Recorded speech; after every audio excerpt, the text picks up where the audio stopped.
kasih Tuhan untuk hari yang baru yang Tuhan beri bagi kami. Terima kasih untuk hari yang pertama di bulan Oktober ini yang Tuhan beri bagi kami. Terima kasih untuk kesehatan yang Tuhan beri. Terima kasih untuk ibadah yang boleh sama-sama kami nikmati. Kami rindu Kau hadir di tengah-tengah ibadah kami Tuhan. Kami rindu Kau mengurapi setiap kami. Kami rindu Kau mengubahkan setiap kami. Kami rindu memiliki perjumpaan pribadi dengan Tuhan di tengah-tengah ibadah kami. Berkati kami Tuhan. Layakan kami Bapa. Ampuni segala salah dan dosa kami. Terima kasih Tuhan Yesus. Terima kasih. Di dalam nama Tuhan Yesus Kristus. Mari bersama-sama kita katakan amin. Adik-adik, mari kita siapkan hati kita. Kita akan menyembah Tuhan Yesus.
kami terima dalam nama Yesus.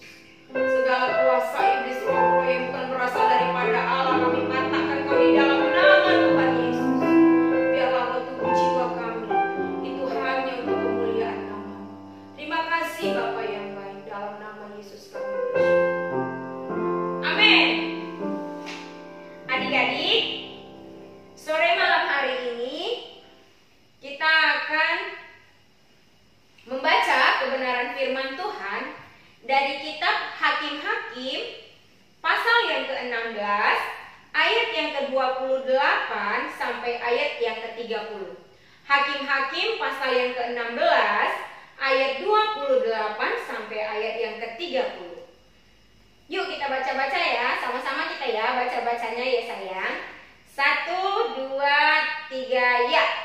Berserulah Simson kepada Tuhan, katanya, "Ya Tuhan Allah, ingatlah kiranya kepadaku dan buatlah aku kuat sekali ini saja ya Allah, supaya dengan satu pembalasan juga kubalaskan kedua mataku ini kepada orang Filistin." Kemudian Simson merangkul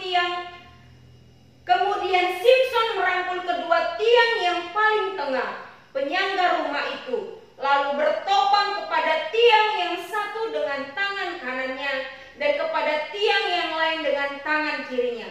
Berkatalah Simson, "Biarlah kiranya aku mati bersama-sama orang Filistin ini." Lalu membungkuklah ia sekuat-kuatnya. Maka rubuhlah rumah itu menimpa raja-raja kota itu dan seluruh orang banyak yang ada di dalamnya. Yang mati dibunuhnya pada waktu matinya itu lebih banyak daripada yang dibunuhnya pada waktu hidupnya. Yes, amin. Ini bercerita tentang Simson. Mungkin adik-adik sudah pernah mendengar ceritanya, tapi firman Tuhan berkata, firman Tuhan itu selalu baru setiap hari. Ada rema yang baru yang kita terima ketika kita membaca kebenaran firman Tuhan hari lepas hari. Amin. Nah, Simson ini dikisahkan. Nanti adik-adik bersama papa dan mama tolong baca kitab Hakim-Hakim dimulai dari pasal yang ke-13 sampai pasal yang ke-16. Di pasal yang ke-13 di sana diceritakan kelahiran Simson. Lahirnya Simson. Simson itu adalah anak dari seorang yang bernama Manoah.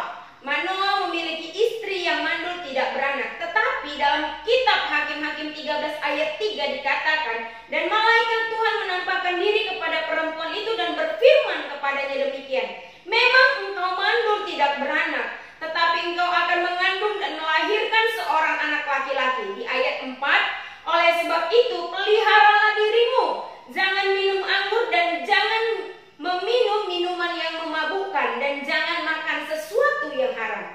Sebab engkau akan mengandung dan melahirkan seorang anak laki-laki. Kepalanya tak akan kena pisau cukur, sebab sejak dari kandungan ibunya, anak itu akan menjadi seorang nazir Allah. Dan dengan dia akan mulai penyelamatan orang Israel dari tangan orang Filistin." Kak Timothy, nazir Allah itu apa? Nazir Allah itu adalah seseorang yang dikhususkan untuk Allah, atau orang yang telah diserahkan kepada Allah secara khusus. Itu adalah nazir Allah. Nah, Simson adalah seseorang yang sudah dikhususkan untuk Allah. Untuk apa Kak Timothy Simson dikhususkan? Dikatakan tadi di kitab Hakim-Hakim pasal yang ke-13 ayat 5, dikatakan di sana, "Sebab sejak dari kandungan ibunya anak itu akan menjadi seorang nazir Allah, dan dengan dia akan mulai penyelamatan orang Israel dari tangan Filistin." Pada saat itu orang-orang Israel itu sangat ketakutan dengan orang-orang Filistin. Mereka dijajah dengan orang-orang Filistin. Jadi pada masa itu Simson yang adalah orang yang dikhususkan untuk menyelamatkan orang-orang Israel itu memang benar-benar Tuhan membuka jalan baginya. Kayak mana Kak Timothy ceritanya? Kayak mana Kak Timothy kelanjutannya? Banyak hal-hal yang secara khusus yang Tuhan lakukan dalam kehidupan Simson. Apa Kak Timothy? Nanti baca di ayat yang ke-14. Ketika Simson sudah menjadi besar, dia dipenuhi oleh Roh Allah. Lalu tiba-tiba dia pergi bersama ayahnya dan ibunya ke satu daerah yang bernama Timna.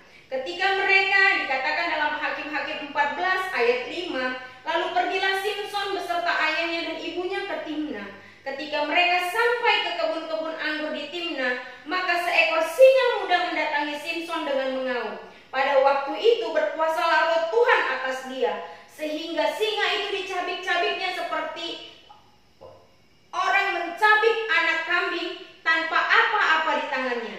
Tetapi itu tidak diceritakannya kepada ayahnya atau ibunya apa yang dilakukannya. Kuasa Allah, roh Allah berkuasa atas Simson. Bayangkan sayang, ketika kamu melihat seekor singa, mungkin saja kamu sudah lari ketakutan. Tapi apa yang terjadi kepada Simson? Dia mencabik-cabik singa itu seperti dia mencabik anak kambing tanpa apa-apa di tangannya. Berarti dengan tangan kosong dia mencabik-cabik singa itu. Kenapa dia bisa? Karena ada roh Allah yang berkuasa di dalam dirinya.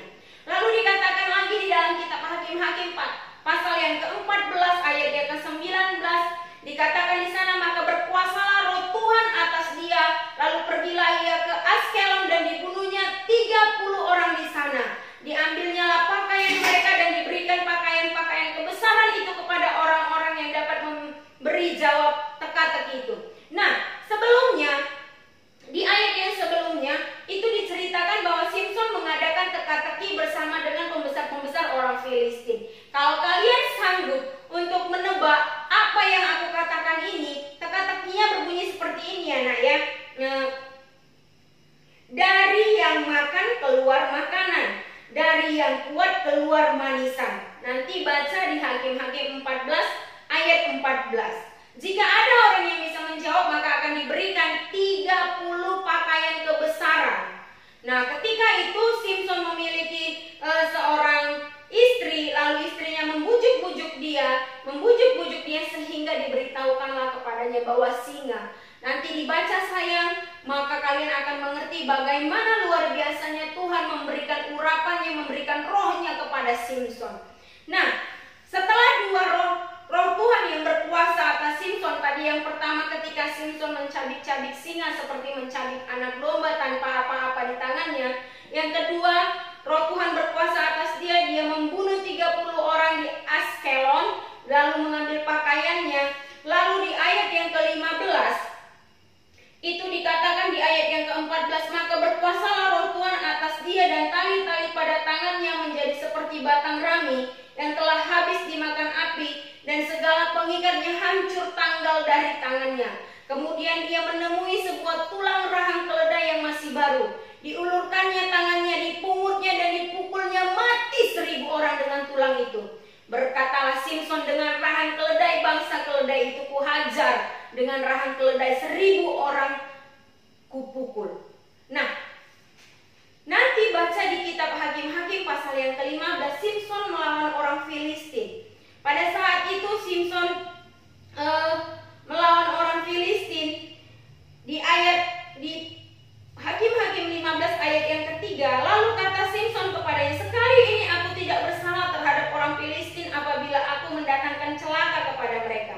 Maka pergilah Simson, ditangkapnya 300 anjing hutan, diambilnya obor, diikatnya ekor dengan ekor dan ditaruhnya sebuah obor di antara tiap-tiap 2 ekor. Kemudian dinyalakannya obor itu dan dilepaskannya anjing-anjing hutan itu ke gandum yang belum dituai kepunyaan orang Filistin, sehingga terbakarlah tumpukan-tumpukan gandum dan gandum yang belum dituai dan kebun-kebun pohon zaitun orang Filistin itu. Ketika itu Simson menjadi sangat marah.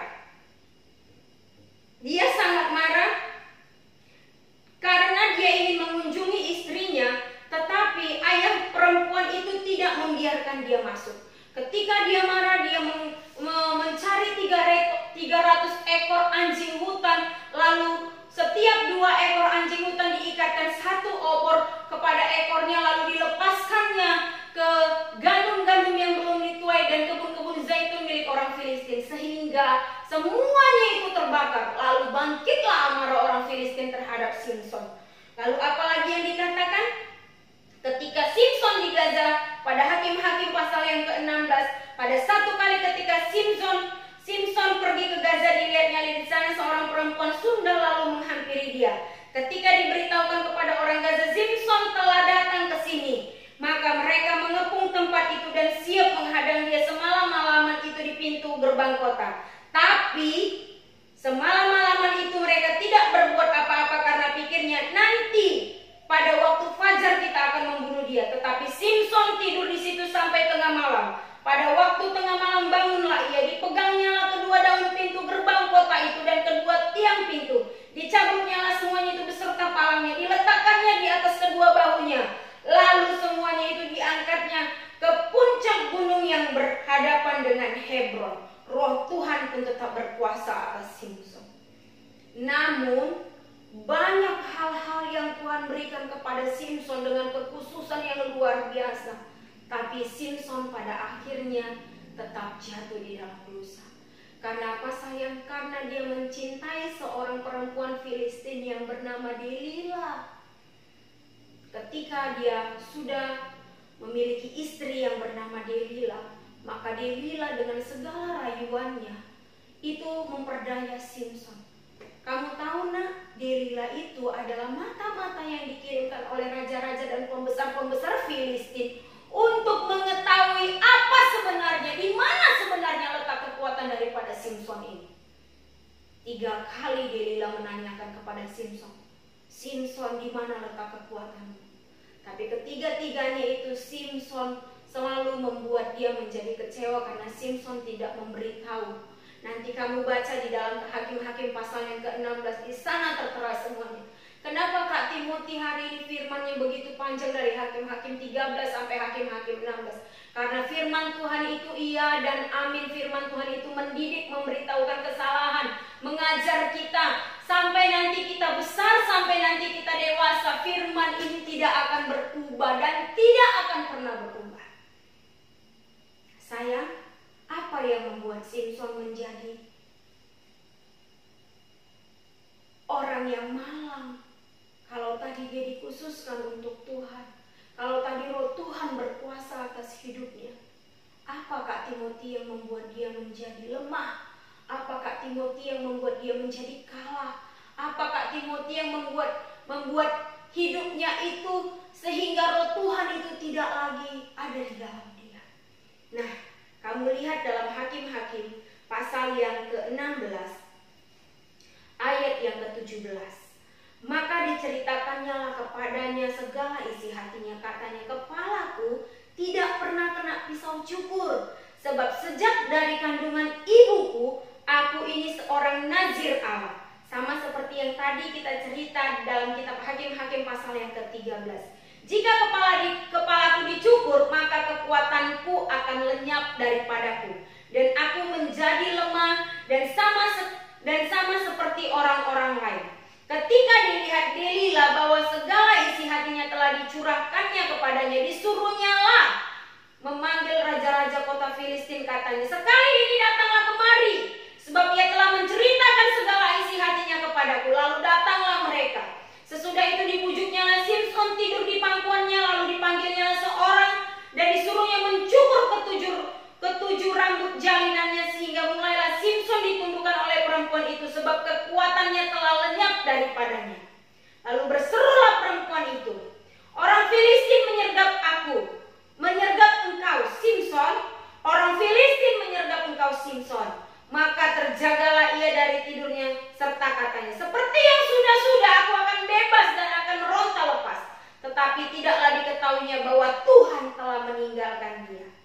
Di dalam kitab Hakim-Hakim 16 ayat 21, orang Filistin menangkap dia, mencungkil kedua matanya dan membawanya ke Gaza. Di situ ia dibelenggu dengan 2 rantai tembaga, dan pekerjaannya di penjara ialah menggiling. Tetapi rambutnya mulai tumbuh pula sesudah dicukur. Nah, di ayat yang ke-23 sampai tadi di ayat yang ke-31, kalau tadi kita baca di ayat 28 sampai di ayat yang ke-30, Simson mulai dipenjara, dia kerjaannya menggiling. Lalu pada satu hari Simson disuruh untuk dibawa masuk untuk menjadi bahan tertawaan atau bahan olok-olokan, atau menjadi seorang pelawak di tengah-tengah pembesar-pembesar Filistin. Dikatakan di ayat yang ke-25 pada Hakim-Hakim 16, ketika hati mereka riang gembira, berkatalah mereka, panggillah Simson untuk melawak bagi kita. Simson dipanggil dari penjara, lalu ia melawak di depan mereka.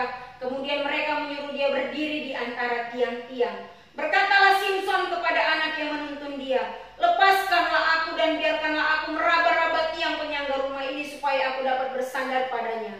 Adapun gedung itu penuh dengan laki-laki dan perempuan. Segala raja kota orang Filistin ada di sana. Dan di atas soto ada kira-kira 3.000 orang laki-laki dan perempuan yang menonton lawak Simson itu. Simson yang tadinya kuat, Simson yang tadinya perkasa, Simson yang tadinya dipenuhi oleh roh Tuhan. Tapi pada akhirnya sebelum dia mati, Simson hanya dijadikan sebagai pelawak. Simson hanya dijadikan sebagai bahan tertawaan. Matanya dicungkil, kekuatannya tidak ada. Namun di ayat yang ke-28 pada kitab Hakim-Hakim 16, Simson berseru kepada Tuhan, Tuhan ingat aku sekali ini saja Tuhan. Ingat aku untuk membalaskan semua sakit hatiku ini atas kedua mataku ini. Dan atas orang-orang Filistin ini yang tidak memuji-Mu ya Tuhan. Tuhan baik saya. Sampai ketika Simson melupakan Tuhan hanya karena dirilah. Sampai ketika roh Allah pergi daripada Simson. Tapi ketika Simson berdoa, Tuhan tetap menjawabnya. Yang tadi kita baca di dalam kitab Hakim-Hakim 16 ayat 28 sampai 30 itu, kamu ulang-ulang kembali. Simson diberikan sesuatu yang spesial daripada Tuhan. Simson diberikan sesuatu yang khusus daripada Tuhan. Tapi Simson tidak menghargai pemberian Tuhan itu. Dia malah membuat pemberian Tuhan itu menjadi sesuatu yang membuat dia mungkin tidak taat lagi kepada Tuhan. Kenapa dia tidak taat? Dia mengambil seorang istri dari kaum Filistin yang memang benar-benar tidak disukai oleh Tuhan. Karena mereka tidak menyembah kepada Tuhan Allah yang hidup. Namun karena kebaikan hati Tuhan, Tuhan masih memberikan kesempatan kepada Simson dan menjawab doa Simson di akhir kehidupannya. Simson merangkul kedua tiang penyangga gedung itu, menunduk dia dengan kekuatan yang daripada Tuhan. Robohlah rumah itu karena tiang penyangganya sudah dirobohkan oleh Simson. 3.000 orang mati. Pada waktu yang lalu ketika Simson membunuh 1.000 orang dengan rahang daripada binatang, daripada keledai.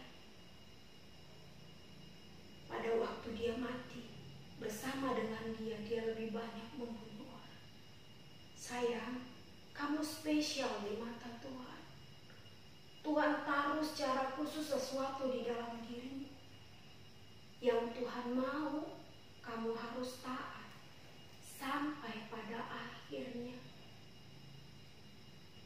Waktu roh Allah ada di dalam diri kita, keberhasilan, keberuntungan yang berasal daripada Allah itu akan mengikuti kita. Tapi ketika roh Allah sudah diambil daripada kita, maka segala sesuatunya itu menjadi tidak baik. Kamu spesial, kamu berharga di matanya. Haruslah kamu taat agar roh Allah itu ada di dalam hidupmu. Bagaimana caranya taat, Kak Timothy? Hari lepas hari firman ini akan terus hidup di dalam dirimu. Firman Tuhan mengajarkanmu sayang, arti kebaikan-kebaikan dan kebenaran-kebenaran di dalam hidupmu. Taat kepada Tuhan, taat kepada orang tua, taat kepada guru-gurumu, taat sampai kamu nanti menjadi dewasa. Karena kamu spesial di mata Tuhan. Karena Tuhan lukiskan kamu indah di telapak tangannya. Kamu, kakak, dan kita semua berharga di mata Tuhan. Amin. Amin. Gak mau kayak Simson kan, Nak? Yes. Yes. Kita satukan hati, kita berdoa. Tuhan, terima kasih untuk firman hari ini. Kami khusus, kami spesial. Ajar kami taat, Tuhan. Taat melakukan firman-Mu. Taat dengan kebenaran-Mu, taat kepada orang tua kami, kepada guru-guru kami. Karena upah ketaatan kami akan berbuah indah di dalam nama Yesus. Terima kasih Tuhan. Biarlah Roh Kudus-Mu tetap hidup di dalam kami. Berkati setiap anak-anak-Mu ya Tuhan. Urapi dengan kasih dan anugerah. Kami berdoa ya Bapa untuk bangsa dan negara kami. Untuk para pemimpin-pemimpin bangsa kami, untuk para pemimpin daerah kami, provinsi kami Tuhan, bahkan kabupaten kami, Indonesia, Sumatera Utara, Labuan Batu Utara ada di tangan-Mu ya Tuhan. Lawatan-Mu terjadi. Dalam nama Yesus kami tetap menopang hamba-hamba-Mu Tuhan yang berjuang di garda terdepan Tuhan, untuk Tuhan menangani pasien-pasien dengan COVID-19. Beri mereka kesehatan, kekuatan ya Bapa. Kami berdoa Tuhan untuk perekonomian bangsa kami, Tuhan yang memberkati. Kami juga berdoa untuk gereja kami GBI Sudirman Aikanopa. Berkat-Mu atas Ibu Gembala, kesehatan, kekuatan, hikmat, marifat daripada surga mengalir atas hamba-Mu. Berkat-Mu Tuhan atas Bapak Wakil Gembala dan keluarganya. Berkat-Mu atas Bapak penasehat bersama dengan keluarganya. Berkat-Mu Tuhan untuk seluruh sidang jemaat dan orang-orang yang bekerja dalam pelayanan GBI Sudirman Aikanopa. Kesehatan, kekuatan, penghiburan daripada Allah, itu yang memampukan kami melewati hari-hari ini. Bahkan secara khusus kami berdoa untuk anak-anak yang kami layani bersama dengan orang tua mereka. Bapa yang baik, dari bulan Maret hingga bulan Oktober ini Tuhan, kami hanya bisa beribadah secara online. Kami tetap bersyukur Bapa. Sampai pada waktu-Mu Kau memberikan kami boleh beribadah bersama-sama. Kami bersyukur. Berikan anak-anak-Mu kesehatan, kekuatan. Walau mereka belajar Tuhan secara online, Kau berikan mereka hikmat dan kepintaran. Berkati setiap orang-orang tua kami Tuhan. Segala usaha pekerjaan tangan yang mereka lakukan Tuhan yang memberkati. Lalukan daripada kami wabah ini ya Tuhan. Bela kami, bedakan kami dalam nama Yesus. Terima kasih Tuhan. Terima kasih Bapa yang baik. Kami puji nama-Mu sekarang sampai selama-lamanya. Kami berdoa untuk bangsa pilihan-Mu Israel, kota kudus-Mu Yerusalem. Biar berkat daripada Abraham, Ishak dan Yakub melingkupi-Mu. Berkat yang sama mengalir bagi kami, bagi keluarga kami, bagi kota kami, bagi bangsa kami, bagi hidup kami, bagi gereja kami dalam nama Yesus. Mari adik-adik yang dikasihi Tuhan, angkat tangannya, arahkan hati dan pikirannya ke surga.